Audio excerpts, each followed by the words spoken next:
పితా పుత్ర పవిత్రాత్మ నామమున ఆమెన్. ఈనాటి సువిశేషము లూకాసు వార్త 13వ అధ్యాయము 31 వచనము నుండి 35 వచనం వరకు.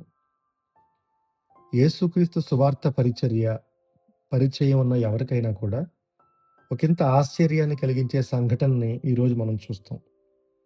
తరచుగా యేసుక్రీస్తుని విమర్శిస్తూ, ఆయన్ని తప్పుపడుతూ, చివరికి ఆయన్ని చంపే ప్రయత్నం కూడా చేసే పరిసయ్యులు ఈరోజు సువిశేషంలో యేసుక్రీస్తు దగ్గరకు వచ్చి, మీరిక్కడి నుండి వెళ్ళిపోండి, హేరోదు రాజు మిమ్మల్ని చంపాలని చూస్తున్నాడు అని వారించటం ఆశ్చర్యాన్ని కలిగించే విషయం. మనం చేసే పనిలో నిజాయితీ ఉంటే, శత్రువుల్లో కూడా మనల్ని అభినందించే వాళ్ళని మనం సంపాదించుకోగలమని చెప్పడానికి ఇదే ఒక ఉదాహరణ.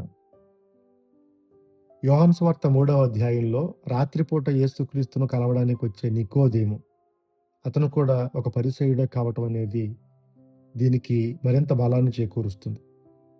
యేసుక్రీస్తుని ఇలా వారించటం వల్ల వాళ్ళకి ఒరిగేది కానీ, లేదా యేసుక్రీస్తుని హేరోదు రాజు చేతుల నుంచి తప్పించి వాళ్ళే స్వయంగా చంపాలని కానీ వీళ్ళ ఉద్దేశంలో అది ఉండి ఉండకపోవచ్చు. సాధారణంగా మనం చేసే పనికి ఆటంకాలు మనకి 2 రకాలుగా వస్తాయి. మొదటిది వ్యతిరేకత. ఇది మనకు పరిచయమే. విమర్శించటం, లేదా మందలించటం, వారించటం, బెదిరించటం, ఇవన్నీ కూడా వ్యతిరేకత నుంచి వస్తాయి. రెండవది దానికి భిన్నంగా ఉంటుంది. దీనికి వ్యతిరేకత ఉండదు. వాళ్ళు మనల్ని అడ్డుకోరు. దానికి బదులుగా మనల్ని ప్రేమించేవాళ్ళు, మన మేలు కోరే వాళ్ళు కూడా ఒక ఆటంకంగా మారతారు. ఉదాహరణకి, యేసుక్రీస్తుని ఎంతో ప్రేమించే పేతురు శ్రమల గురించి, పాటల గురించి మాట్లాడగానే ఆయన పక్కకు తీసుకుని వెళ్ళి, ప్రభు మీరిట్లా మాట్లాడొద్దు, మీకేమీ కాకూడదు అని చెప్పటం మనం చూస్తాం. అందుకే యేసుక్రీస్తు శ్రమలకి పేతురు స్పందన ఒక ఆటంకం అని మనం చూస్తాం. ఈరోజు సువిశేషంలో కూడా యేసుక్రీస్తు క్షేమం కోరే పరిసయ్యులు చెప్పినా, దేవుని చిత్తానికి వాళ్ళు ఆటంకంగానే ఉన్నారు. ఆ ఆటంకం వ్యతిరేక రూపంలో రావచ్చు, లేదా మన మేలు కోరే రూపంలో రావచ్చు. యేసుక్రీస్తు యొక్క స్పందనలో మనకు అర్థమయ్యేది అదే. ప్రేమ కానీ, పగ కానీ, భయపెట్టే తత్వం కానీ, వ్యతిరేకత కానీ, ఏవైనా కూడా దేవునికి తనకి మధ్యలో ఆటంకాన్ని చెయ్యలేవు. ఇదే విషయానికి అద్దం పడుతూ ఈరోజు మొదటి పట్టణంలో రోమీయులకు తను రాసే లేఖలో పౌలు గారు కూడా మనల్ని దేవుని ప్రేమ నుండి వేరు చేసే శక్తి దేనికి లేదు అని ఖరాఖండిగా చాలా బలమైనటువంటి మాటలతో ఆయన చెప్పటం మనం చూస్తాం. ఆ పరిసయ్యులకి యేసుక్రీస్తు స్పందిస్తూ, ఆ నక్కకి చెప్పండి అని అంటారు హేరోదు రాజుని.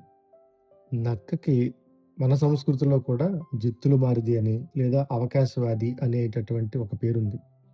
ఇది మొదటి అర్థం. రెండవ అర్థంలో యేసుక్రీస్తు యెరూషలేము వెళ్ళేది దేవుని చిత్తాన్ని నెరవేర్చటానికి. అది దేవుని రాజ్య ప్రకటనలో అదొక భాగం. అంత బృహత్తరమైనటువంటి, అంత పెద్దదైనటువంటి దేవుని రాజ్యం ముందు హేరోదు రాజు యొక్క స్థాయి ఏంటనేది ఆ మాట ద్వారా మనకు అర్థమవుతుంది. అలా పరిసయ్యులతో మాట్లాడుతున్న యేసు ప్రభువు ఉన్నట్టుండి యెరూషలేముతో మాట్లాడడం, అది కూడా ఒక తల్లి లేదా ఒక తండ్రి మాట్లాడే భాష, ఆ సంబోధనతో మాట్లాడడం మనం చూస్తాం. ఈ రోజుకి యెరూషలేము నగరం బయట ఒక చర్చ్, ఒక దేవాలయం ఉంది. ఆ దేవాలయం పేరు డోమినోస్ ఫ్లేవిత్, అంటే ప్రభువు కంటతడి పెట్టారు అని అర్థం. అక్కడ ఆ దేవాలయంలో బలిపీఠం కింద మొజాయిక్ ఆర్ట్, ఆ కళ రూపంలో కోడి రెక్కలు 2 కూడా చాచి పిల్లల్ని అక్కున చేర్చుకుంటుంటే, కొన్ని కోడి పిల్లలు మాత్రం దూరంగా వెళ్ళిపోవటం అక్కడ ఆ బలిపీఠం కింద మనం చూస్తాం. యెరూషలేము పట్ల యేసుక్రీస్తుకున్న ప్రేమని వర్ణించటానికి యేసుక్రీస్తు ఉపయోగించే ఉదాహరణ తల్లి ప్రేమ. తన మాటల్లో నిరాశ, బాధ, కోపం మనకు కనిపిస్తాయి. తల్లి కోపంలో ఎప్పుడు కూడా బాధ, ప్రేమ మిళితమై ఉంటాయి. అది కేవలం మన మేలు కోరి మాత్రమే. అందుకే యేసుక్రీస్తు ప్రభువు పేరిట వచ్చువాడు స్తుతింపబడునుగాక అని చెప్పే వరకు మీరు నన్ను చూడజాలరు. అంటే సుముఖత, లేదా స్వాగతించేటటువంటి తత్వం. ఇవి కలిగి ఉండే ప్రజలుగా, దేవుని బిడ్డలుగా మనం ఉండాలని, అలానే మనకు ఎదురయ్యే ఆటంకాలు ప్రేమ వల్లైనా, కోపం వల్లనైనా కానీ, వాటికి అతీతంగా దేవుని చిత్తాన్ని నెరవేర్చే బిడ్డలుగా మనం ఉండాలని ప్రత్యేకంగా ఈరోజు ప్రార్థన చేద్దాం. పిత, పుత్ర, పవిత్రాత్మకు మహిమ కలుగునుగాక. ఆదిలో కలిగినట్లు ఇప్పుడును, ఎప్పుడును, సదాకాలము కలుగునుగాక. ఆమేన్.